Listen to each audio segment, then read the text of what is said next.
Gajendra Singh Shekhawat, Honorable Minister for Culture and Tourism, our beloved Health Minister of Andhra Pradesh, Sati Kumar Yadav ji, our Khandala Durgesh, our Tourism Minister, our beloved MP, Keshini Srinath ji, and our President of the Village Utsav Committee, Murli ji, my dear Telugu brothers and sisters, Andariki Namaskaram.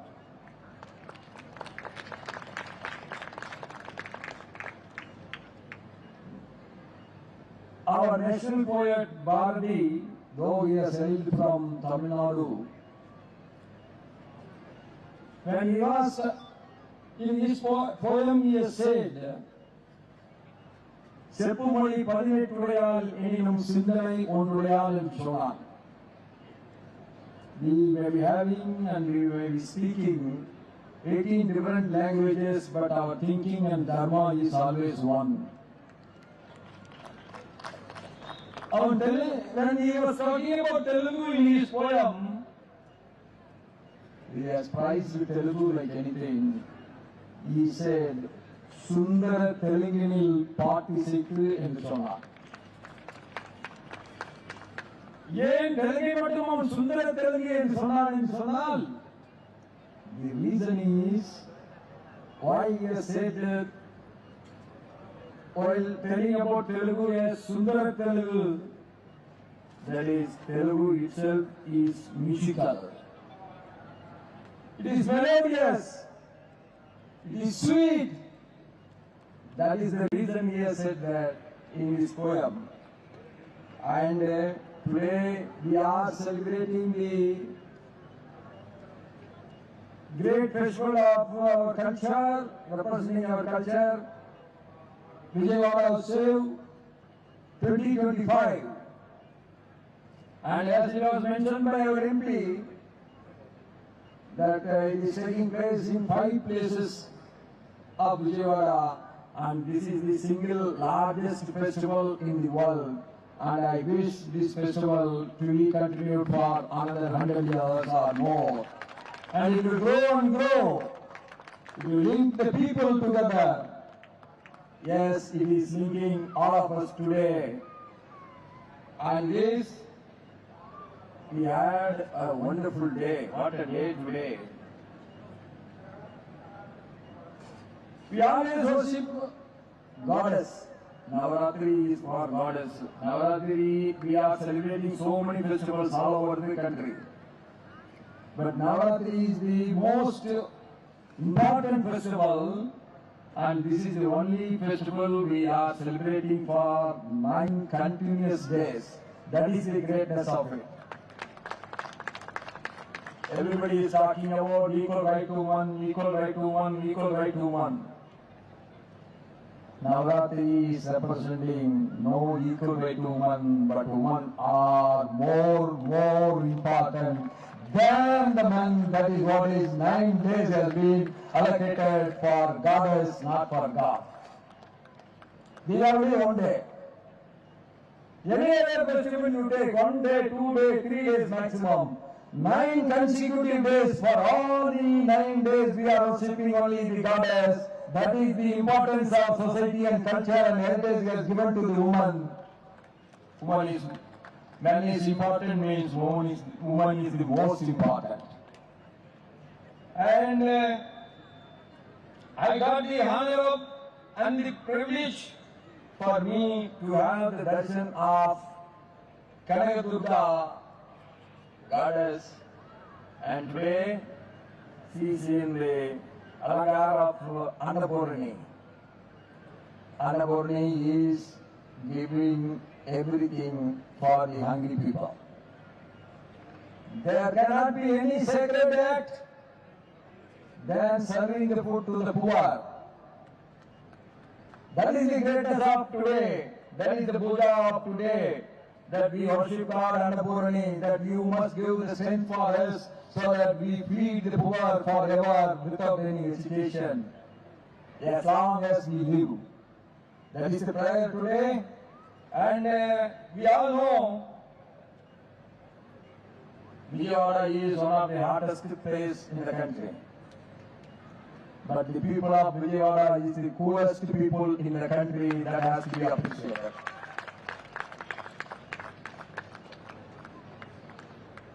We all know maximum chili is used in Vijayawada food, the most God food.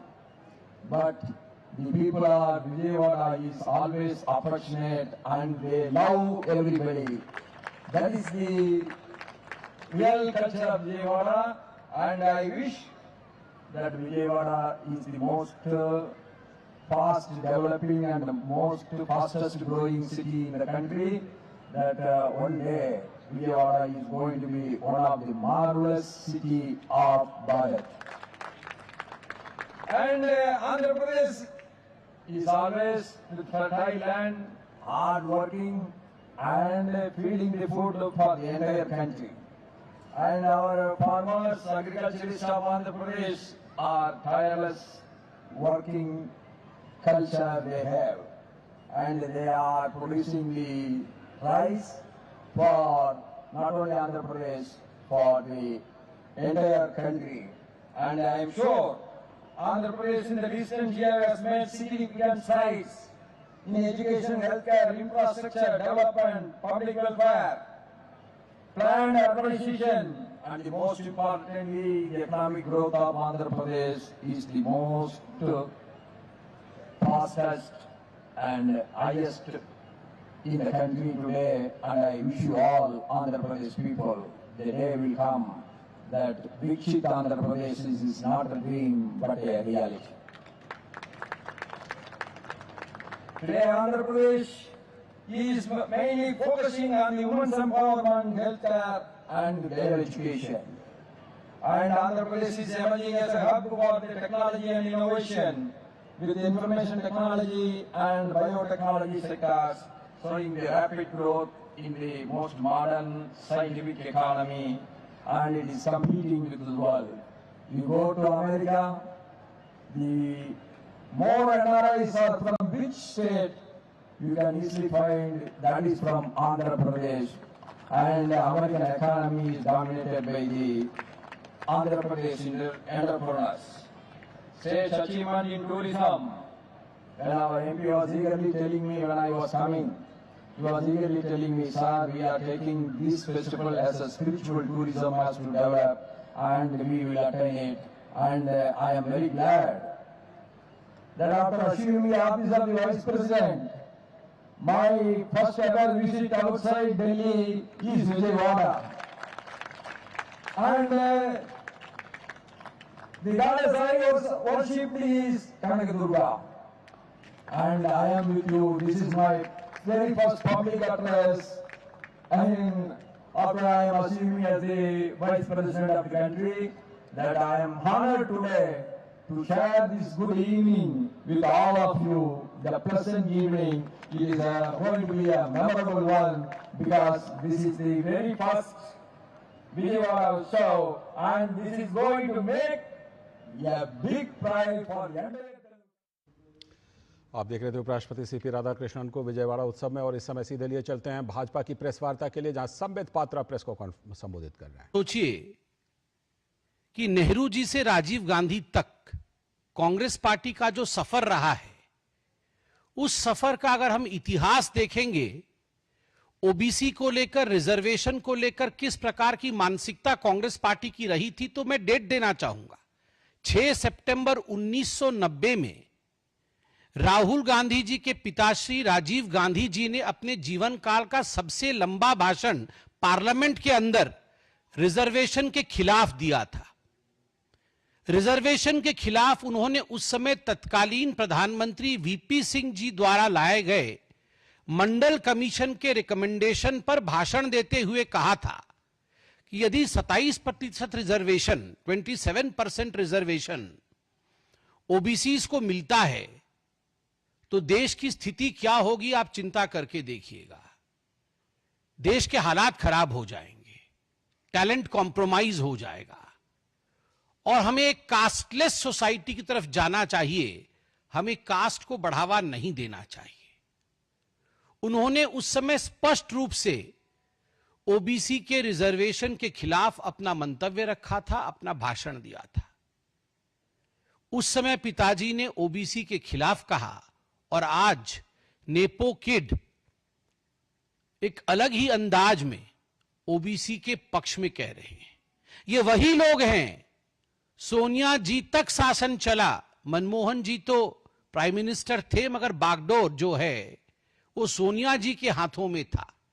OBC आयोग तक नहीं बनाया गया इन लोगों से। OBC आयोग जिन लोगों ने नहीं बनाया वो आज हमें यह भाषण दे रहे हैं कि हम आएंगे तो ऐसा होगा, हम आएंगे तो वैसा होगा। आप चिंता करके देखिए, इनकी जो अपीजमेंट की पॉलिटिक्स है वो केवल एक धर्म तक सीमित है। राजीव गांधी जी ने भी भाषण देते हुए सदन के अंदर 1990 में कहा था कि आप ओबीसी रिजर्वेशन मत लाइए, मुसलमान रिजर्वेशन का क्या होगा, मुस्लिम रिजर्वेशन के बारे में चिंता करिए।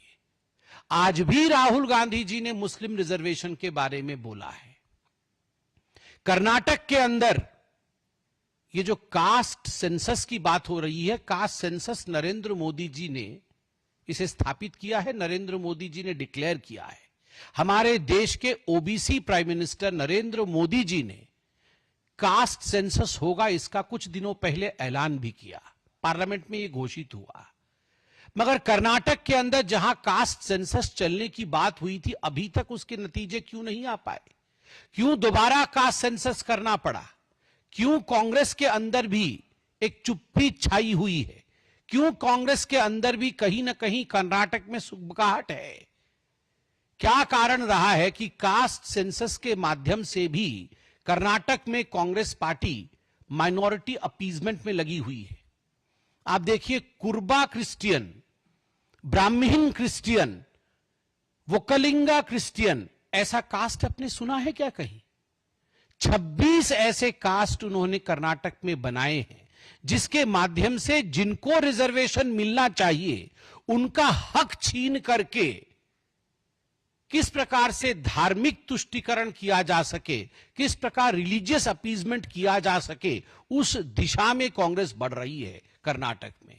और इसी कारण से कांग्रेस के खेमे के अंदर भी कर्नाटक में एक अशांति है। आज राहुल गांधी जी ने कहा कि हम सरकार में यदि आएंगे तो जो गवर्नमेंट कॉन्ट्रैक्ट्स है उसमें हम रिजर्वेशन देंगे ओबीसी को, ईबीसी को। आप याद करिए, कर्नाटक में भी उन्हीं की सरकार है और वहां 4% का रिजर्वेशन गवर्नमेंट कॉन्ट्रैक्ट्स और टेंडर में केवल मुसलमानों को दिया गया।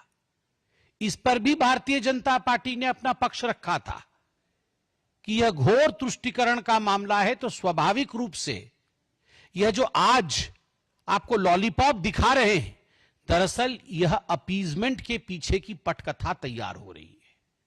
मैं यह भी कहना चाहता हूं कि चंद दिनों पहले, मुझे लगता है 3-4 दिन पहले, किसी एक चैनल में एनसीपी ने रिजर्वेशन को लेकर अपना मत रखा था। एनसीपी ने कहा था कि जेन जी रिजर्वेशन नहीं चाहती है और रिजर्वेशन समाप्त कर देना चाहिए। तो मैं तो राहुल गांधी जी से पूछना चाहता हूं, आप महाराष्ट्र में कुछ बोलते हैं, बिहार में कुछ बोलते हैं, ये दोनों तरफ से मोमबत्ती जलाना बंद करिए। जेन जी ये चाहती है कह के मोमबत्ती यहां से लगा देते हैं एनसीपी के माध्यम से, दूसरे ये चाहते हैं करके मोमबत्ती ऊपर से लगा देते हैं। तो ऊपर से नीचे से दोनों से अगर मोमबत्ती जलेगा तो दुनिया आपकी हिपोक्रेसी देखेगी। मुझे बहुत ही खेद के साथ कहना पड़ रहा है कि ये वही कांग्रेस पार्टी है जिन्होंने अपने ओबीसी राष्ट्राध्यक्ष को, सीताराम केसरी को, दोनों हाथ दोनों पैर पकड़ करके सोनिया जी के कहने के बाद उठा करके बाथरूम में बंद किया था। लिटरली बाथरूम के अंदर ही बंद किया था। मैं इसे अतिशयोक्ति के रूप में आप ना ले, इसे मैं झूठ नहीं कह रहा हूं। आप जाके देखिए, एक ओबीसी राष्ट्र अध्यक्ष के साथ सोनिया जी ने किस प्रकार का बर्ताव कराया था। उनको हाथ पैर से उठा करके बाथरूम के अंदर बंद कराया गया था और ओबीसी के कल्याण के मामलों को भी 75 वर्षों तक इसी कांग्रेस पार्टी ने एक कमरे के अंदर बंद करके रखा था। It took a OBC Prime Minister Narendra Modi ji to really think about the benefits that the OBC community can derive out of the Constitution of India. It took a Narendra Modi ji, for the first time he came out with 10% reservation for the EBCs. आप याद करिए 2019 में EBC के लिए जो 10% reservation medical में आया, ये पहली बार ये है PIB का, आपको याद होगा 27% reservation for OBCs and 10% reservation for economically weaker section in all India quota scheme for undergraduate and postgraduate medical dental courses. यह भी मोदी जी लेकर आए थे। मैं आपको याद दिलाना चाहूंगा कि 2019 में सेंट्रल एजुकेशनल इंस्टीट्यूशंस, क्योंकि आज एजुकेशनल इंस्टीट्यूशन की भी बात हुई, सेंट्रल एजुकेशनल इंस्टीट्यूशंस रिजर्वेशन इन टीचर्स कार्डर एक्ट, इसमें SC, ST और OBC reservation professor, associate professor और असिस्टेंट प्रोफेसर के लिए पहली बार उनकी नियुक्ति में रिजर्वेशन नरेंद्र मोदी जी के सरकार में आया।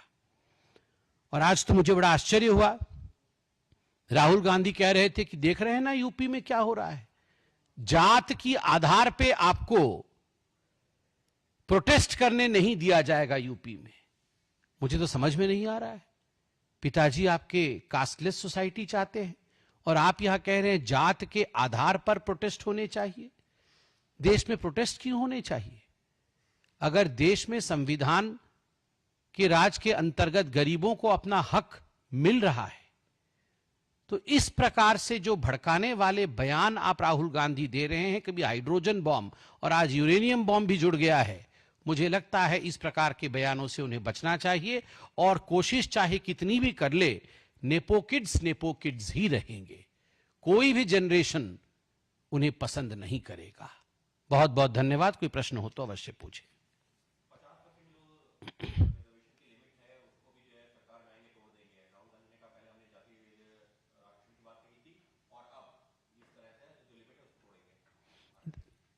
देखिए, हिमाचल प्रदेश से लेकर कर्नाटक से लेकर तमाम उन राज्यों में, तेलंगाना में जहां कांग्रेस पार्टी शासन में है, ऐसे में 10 बिंदु आपको गिना दूंगा जो उन्होंने प्रॉमिस किया है और अभी तक डिलीवर नहीं किया है। ऐसी ऐसी स्कीमें हिमाचल प्रदेश में प्रॉमिस की है, मगर अभी सैलरी तक देने के पैसे नहीं।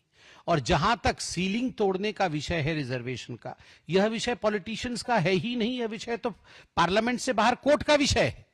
तो क्या कहना चाहते हैं राहुल गांधी कि वो कोर्ट हैं? तो हमारे इस पॉलिटिकल सिस्टम में, डेमोक्रेसी में, लेजिस्लेटिव, एग्जीक्यूटिव और जुडिशियरी बाबा साहेब अंबेडकर जी द्वारा बनाया गया प्रणाली है। उस प्रणाली को अगर वो तोड़ने की बात कर रहे हैं तो मुझे लगता है केवल दिखावे के लिए कर रहे हैं। मैंने आपको उदाहरण दिया, 10% EBC का कोटा पहली बार लीगली अबव द 50% देने का काम अगर किसी ने किया तो वो नरेंद्र मोदी जी ने किया है, और वह भी टेक्निकल आधार पे, तथ्यों के आधार पे और लीगल बेसिस रखते हुए 10% बढ़ाया हमने 50% के ऊपर EBCs के लिए।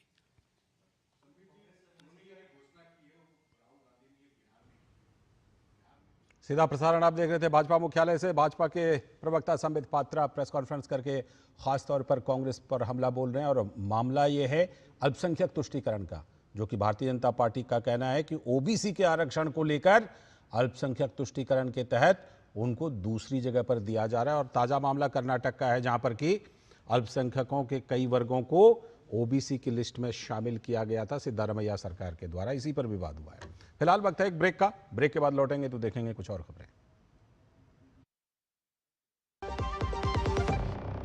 यशस्वी प्रधानमंत्री नरेंद्र मोदी जी के मार्गदर्शन में माननीय मुख्यमंत्री योगी आदित्यनाथ जी द्वारा अपनाई गई परंपरा के साथ प्रगति की नीति गोवंश संरक्षण और गोधन इकोनॉमी की दिशा में समूचे देश के लिए बन गई एक मॉडल योजना। 2018-19 में निराश्रित गोवंश की समस्या के निदान हेतु स्पष्ट नीति निर्धारण के बाद प्रदेश में अवैध बूचड़खाने बंद हो गए। 2017 से पहले सिर्फ 100 गो आश्रय स्थल थे, 2025 में जिनकी संख्या 7,700 से भी अधिक हो चुकी है। मुख्यमंत्री सहभागिता योजना के अंतर्गत गोवंश के भरण पोषण के लिए डीबीटी के माध्यम से वितरित की जा रही है सहायता राशि। 2017 के बाद गोधन उत्पादों के अर्थतंत्र को पहली बार समझा गया तो आर्थिक उन्नति का नया मॉडल भी स्थापित हो गया। महिला स्वयं सहायता समूहों की सक्रिय भूमिका ने ग्रामीण क्षेत्रों में सृजित किए रोजगार के नए अवसर। काम दमदार, डबल इंजन सरकार। मेरी पसंद, मेरी पसंद, मेरी पसंद, मेरी पसंद,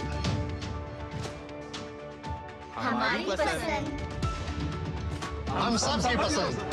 मजबूत देश का मजबूत सरिया हो गया स्टील।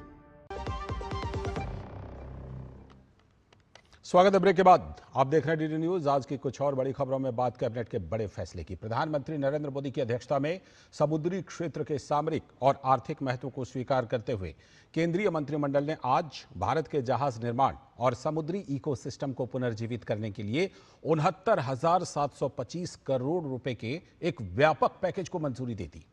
जहाज निर्माण वित्तीय सहायता योजना को कुल 24,736 करोड़ रुपए की राशि के साथ ही 31 मार्च 2036 तक के लिए इसको बढ़ा दिया गया है। तो आज करीब 70,000 करोड़ रुपीस का पैकेज अप्रूव हुआ है। To be precise 69,725 crore rupees, 69,725 crore rupees. और ये 10 इयर्स का प्रोग्राम है बड़ा। It's a 10 year programme. इस प्रोग्राम के इंपॉर्टेंस हम सब जानते हैं। Ship building is the mother of heavy engineering. Ship building is the mother of heavy engineering. बहुत इंपॉर्टेंट है। उसके बहुत सारे शिप बिल्डिंग इंडस्ट्री चालू होती है तो उसके बहुत सारे मल्टीप्लायर इम्पैक्ट होते हैं। पूरे शिपिंग एंड मैरीटाइम सेक्टर में एक बड़ा ऐतिहासिक चेंज आएगा और हम ग्लोबल बेंचमार्क्स की तरफ बढ़ेंगे। 30 लाख एम्प्लॉयमेंट क्रिएट होगा। इन्वेस्टमेंट 4.5 लाख करोड़ रुपए का एस्टिमेटेड है और करीब करीब 4.5 मिलियन ग्रोस टन्स की शिप बिल्डिंग कैपेसिटी बनेगी देश में। और साथ ही कैबिनेट ने बिहार में बख्तियारपुर राजगीर तिलैया एकल रेलवे लाइन खंड के दोहरीकरण को भी मंजूरी दे दी है, जिसकी कुल लागत लगभग 2,192 करोड़ रुपए है। यह परियोजना बिहार राज्य के 4 जिलों को कवर करेगी और भारतीय रेल के मौजूदा नेटवर्क में लगभग 104 किलोमीटर की वृद्धि करेगी। रेलवे का बख्तियारपुर राजगीर तिलैया लाइन है, इसकी डबलिंग का फैसला लिया गया है। आप इस प्रोजेक्ट को अगर देखें, 4 बड़े जो हमारे सांस्कृतिक क्षेत्र हैं, राजगीर, नालंदा, पावापुरी, बोध गया जी मिला के ये बहुत ही इंपॉर्टेंट एक लाइन बनती है। ये लाइन अभी तक सिंगल लाइन थी, तो सिंगल लाइन के कारण इसकी लिमिटेड कैपेसिटी थी और डबल हो जाने से इसकी कैपेसिटी सब्सटेंशियली बढ़ जाएगी और सब्सटेंशियली बढ़ने से कई नई गाड़ियां चला पाएंगे और इसमें बिहार में काफ़ी एक बड़ा जो पटना और गया जी की कनेक्टिविटी का एक बड़ा माध्यम ये बनेगा और नीचे झारखंड के साथ कनेक्टिविटी का भी इसमें बहुत बड़ा माध्यम बनता है। और केंद्रीय कैबिनेट ने रेलवे कर्मचारियों के लिए भी बड़ा फैसला लिया है। रेलवे कर्मचारियों को 78 दिनों के उत्पादकता से जुड़े बोनस को स्वीकृति दे दी है। ये आज कैबिनेट में माननीय प्रधानमंत्री जी ने 78 डेज का 1,866 करोड़ रुपीस का बोनस रेलवे के सभी कर्मचारियों को दिया जाएगा। करीब 10,90,000 कर्मचारी हैं जिनको इसका बेनिफिट मिलेगा। 10,90,000 कर्मचारियों को इसका बेनिफिट मिलेगा रेलवे का। साथ ही केंद्रीय मंत्रिमंडल ने मेडिकल कॉलेजों, स्वतंत्र स्नातकोत्तर संस्थानों, सरकारी अस्पतालों के सुदृढ़ीकरण और उन्नयन हेतु केंद्र प्रायोजित योजना के 3रे चरण को स्वीकृति भी दे दी। इस फैसले के साथ ही 5,000 स्नातकोत्तर सीटें बढ़ाई जा सकेंगी। 5,000 मेडिकल पीजी सीट बढ़ाने पर 15,035 करोड़ रुपए का खर्च आएगा। इसके अलावा एमबीबीएस की भी 5,023 सीटें बढ़ाने का फैसला किया गया है। प्रधानमंत्री जी ने एक संकल्प जो लिया था कि 75,000 एडिशनल मेडिकल सीट्स 5 साल में क्रिएट करेंगे भारत में, तो आज 5000 नए पोस्ट ग्रेजुएट सीट्स का अप्रूवल कैबिनेट में मिला है और इसके लिए आउटले होगा 15,035 करोड़ रुपीस। 15,035 करोड़ रुपीस का इसके लिए आउटले होगा। Overall better hospitals, upgradation of medical colleges, उनमें नए डिपार्टमेंट्स खुलना, नए डिसिप्लिन्स लाना, बेटर इक्विपमेंट लाना, बेटर मेडिकल टेक्नोलॉजीज लाना और एआई का भी बहुत उपयोग किया जाएगा in improving the medical education. आगे देखेंगे कुछ और खबरें, फिलहाल वक्त है छोटे से ब्रेक का।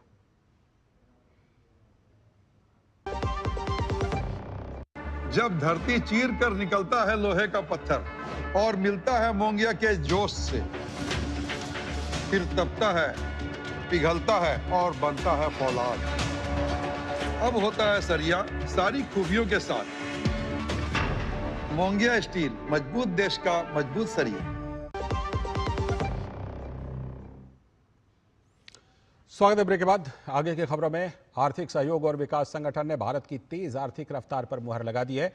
उसने भारत की जीडीपी ग्रोथ का अनुमान बढ़ा दिया है। 2025 के लिए यह अनुमान 6.3% से बढ़कर 6.7% हो गया है। यह बदलाव भारत में मजबूत घरेलू मांग और जीएसटी सुधारों के कारण हुआ है। ओईसीडी ने यह भी कहा कि ऊंची टैरिफ दरों का असर निर्यात क्षेत्र पर पड़ेगा, लेकिन मौद्रिक और राजकोषीय नीतियों में ढील से विकास को समर्थन मिलेगा। इसमें जीएसटी में सुधार शामिल है। 2025 में विकास दर 6.7% और 2026 में 6.2% रहने का अनुमान है। यह इकोनॉमिक ग्रोथ अमेरिका और चीन के मुकाबले काफी ज्यादा है। भारत में खाद्य पदार्थों की महंगाई दर में भी गिरावट आई है। यह घरेलू सप्लाई और निर्यात पर प्रतिबंधों के कारण हुआ है।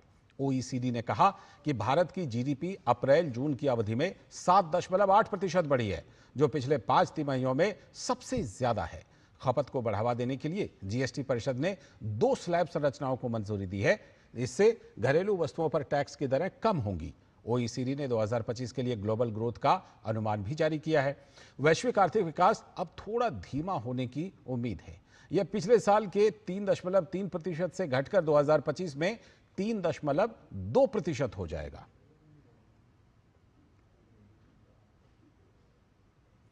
आर्थिक जगत की कुछ और खबर। अदानी ग्रुप के चेयरमैन गौतम अदानी ने कहा कि हिंडनबर्ग रिसर्च की रिपोर्ट केवल अदानी ग्रुप की आलोचना भर नहीं थी, बल्कि अंतर्राष्ट्रीय स्तर पर काम कर रही भारतीय कंपनियों के साहस के लिए भी एक सीधी चुनौती थी। गौतम अदानी ने शेयरधारकों को लिखे पत्र में कहा कि 24 जनवरी 2023 का दिन एक ऐसी सुबह के रूप में याद किया जाएगा जब भारत के बाजार ऐसी हेडलाइंस के साथ जगे जिनकी गूंज दलाल स्ट्रीट से भी बहुत दूर तक सुनाई दी। गौतम अदानी ने जोर देकर कहा कि सेबी के स्पष्ट और अंतिम फैसले के साथ सच्चाई की जीत हो गई है। जो हमें कमजोर करना चाहता था, उसने हमारे आधार को और मजबूत कर दिया। उन्होंने कहा कि यह पल सिर्फ एक नियामक मंजूरी से कहीं अधिक है। यह इस बात का भी प्रमाण है कि आपकी कंपनी ने हमेशा पारदर्शिता, सुशासन और सही मकसद से काम किया है। इस अवधि में हमारी मजबूती का सबसे बड़ा प्रमाण शब्दों में नहीं, बल्कि हमारे प्रदर्शन में है। उन्होंने आगे कहा कि आपका भरोसा हमें स्थिर रखता था, आपका धैर्य और आपका विश्वास हमें मजबूत बनाए रखता था। इस असाधारण समर्थन के लिए मैं आपका आभारी हूं। अदानी ग्रुप के चेयरमैन ने कहा कि आगे ग्रुप ऐसे कामकाज के मानकों को मजबूत करेगा जो बाजार और नियामकों में विश्वास जगाएगा, इनोवेशन और सस्टेनेबिलिटी को बढ़ावा देगा, जो न सिर्फ भारत में बल्कि दुनिया भर में बेंचमार्क स्थापित करेगा।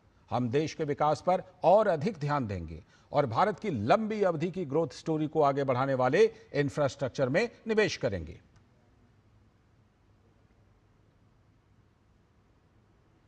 इसी के साथ इस बुलेटिन में फिलहाल इतना ही। हमें दीजिए अनुमति। नमस्कार।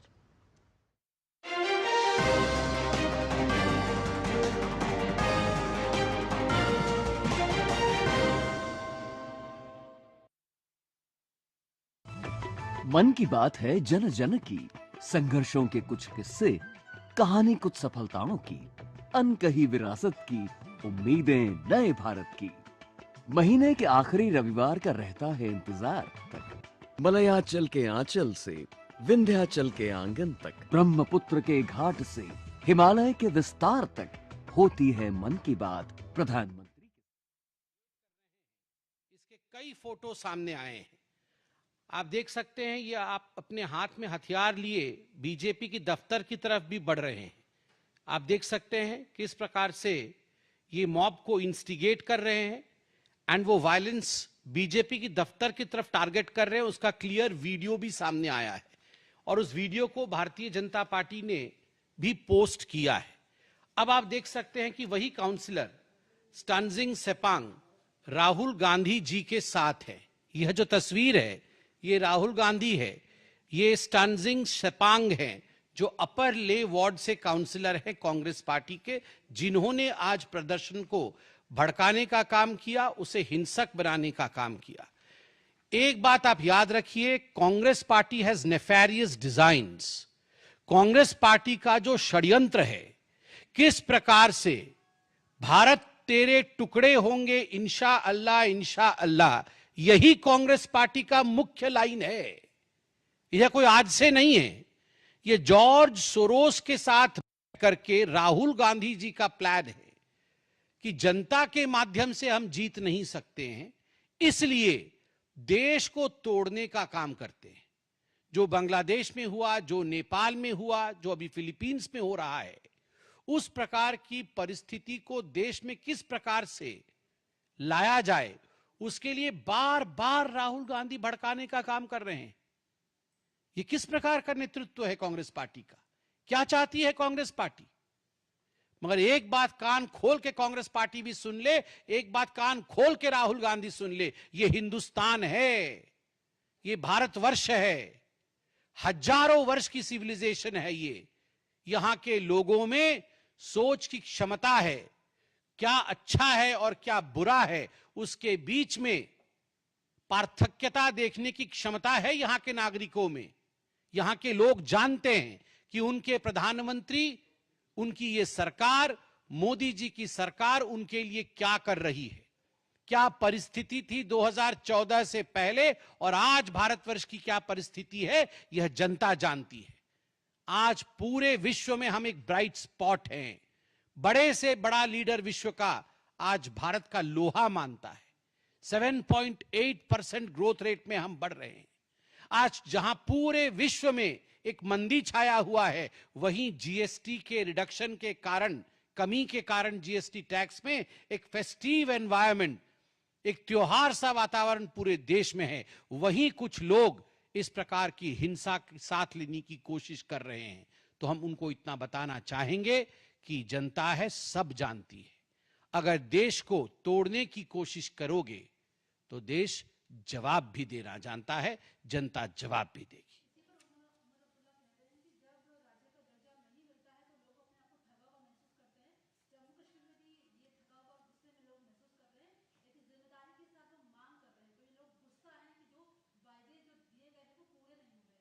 देखिए, जहां तक कुछ मांगने का विषय है, जहां तक प्रोटेस्ट का विषय है, भारतवर्ष एक डेमोक्रेसी है। स्वाभाविक रूप से शांतिप्रिय तरीके से कोई भी विषय आगे बढ़ाया जा सकता है। मगर कांग्रेस के कार्यकर्ता जिस प्रकार से हिंसा के माध्यम से देश में अशांति का वातावरण लाना चाहते हैं, वह तो ग्रहणीय नहीं है किसी भी डेमोक्रेसी में। उसके खिलाफ तो कार्यवाही होगी। बहुत बहुत धन्यवाद।